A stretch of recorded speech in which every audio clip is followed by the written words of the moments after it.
Welcome to my channel. এই সবজিটির সাথে কম বেশি আমরা সকলেই পরিচিত। আমি পারমিতা আজকে শেয়ার করে নেব এই কুঁদরির একটি দারুণ রেসিপি। তো চলুন দেখা যাক সম্পূর্ণ পদ্ধতিটি। প্রথমে কুঁদরিগুলোকে আমি এভাবে একদমই সরু সরু করে কেটে নিচ্ছি। কুঁদরির একেবারে সাইডের দুটো মুখই আমি ফেলে নিচ্ছি, আর মাঝের অংশগুলো একেবারে সরু সরু করে দেখুন এভাবে কেটে নিচ্ছি। আশা করি আপনারা সকলেই এটি বাড়িতে নানা রকমভাবে তৈরি করে খেয়ে থাকেন, তবে আমি যেভাবে রান্না করে নিচ্ছি চলুন দেখা যাক সেই পদ্ধতি। এভাবে কয়েক কোয়া রসুন আমি ছোট ছোট কুচি করে নিচ্ছি, আর একটি পেঁয়াজও খুব সরু করে স্লাইস করে নিলাম। এভাবে যখন রান্না করলাম গরম ভাতের সঙ্গে খেয়ে সকলে কিন্তু বেশ ভালোই বলল। আর দেখুন এভাবে আমি নিয়ে নিচ্ছি কয়েকটা কাঁচা লঙ্কা ছোট ছোট করে কুচি করে। দেখুন কুঁদরিগুলো কি সুন্দর লাগছে, আর একটু কচি হলে ভালো হতো, তো আমি সেরকম পেলাম না। একটু পাকার মুখে চলে এসেছে এই কুঁদরিগুলো, তো এই জন্য আমি একটি কড়াইতে কিছু অল্পই সামান্য জল নিয়ে তাতে কুঁদরিগুলোকে ভাপিয়ে নেব। জলগুলো কিন্তু আমি ফেলে দেব না ভাপিয়ে, কুঁদরিগুলোর জল ওখানে ওর ভেতরেই শুকিয়ে নেব, তাতে ওর পুষ্টিগুণ কিছুটা হলেও থাকবে। দিয়ে দিলাম সামান্য পরিমাণে লবণ আর হলুদ। খুব কচি কুঁদরি হলে সেগুলো কিন্তু কড়াইতে তেলের উপরে একটু ঢেকে ঢেকে ভাজলেই হয়, আর কচকচি ভাবটা লাগে না।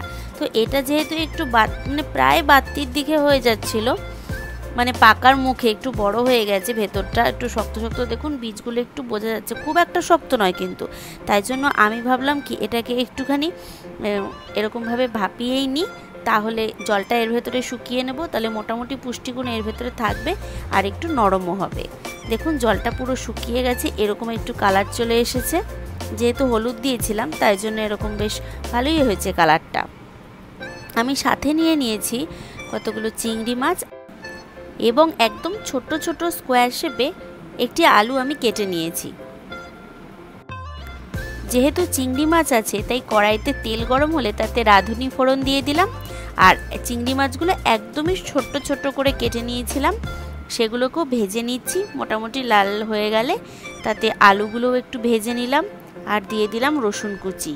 এবার রসুন কুচিটা একটু ফ্রাই হলে তাতে দিয়ে দিচ্ছি কাঁচা লঙ্কা কুচি, এবং এবার দিয়ে দেবো তাতে পেঁয়াজ কুচি। এগুলোকেও একটু ভালো করে ফ্রাই করে নিচ্ছি।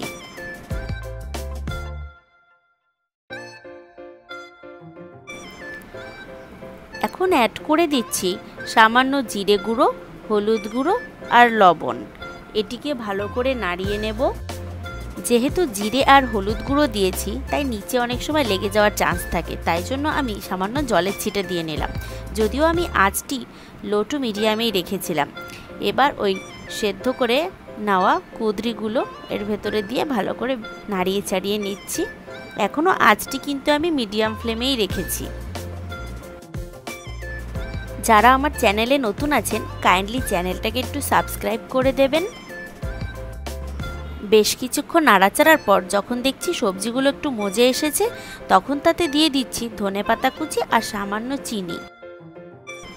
আর 4 থেকে 5 মিনিট নাড়াচাড়া করলেই রেডি আমাদের কুঁদরি, আলু ও চিংড়ির একটি সুন্দর রেসিপি। গরম ভাতের সাথে কিংবা রুটির সাথে খুব ভালো লাগবে খেতে। আপনারা অবশ্যই বাড়িতে ট্রাই করে দেখবেন, আর আমাকে কমেন্টে জানাতে ভুলবেন না কিন্তু। যদি আমার তৈরি করা এই রেসিপিটি আপনাদের ভালো লেগে থাকে তাহলে অবশ্যই একটা লাইক করে দেবেন। সম্পূর্ণ ভিডিওটি দেখার জন্য সকলকে অনেক ধন্যবাদ।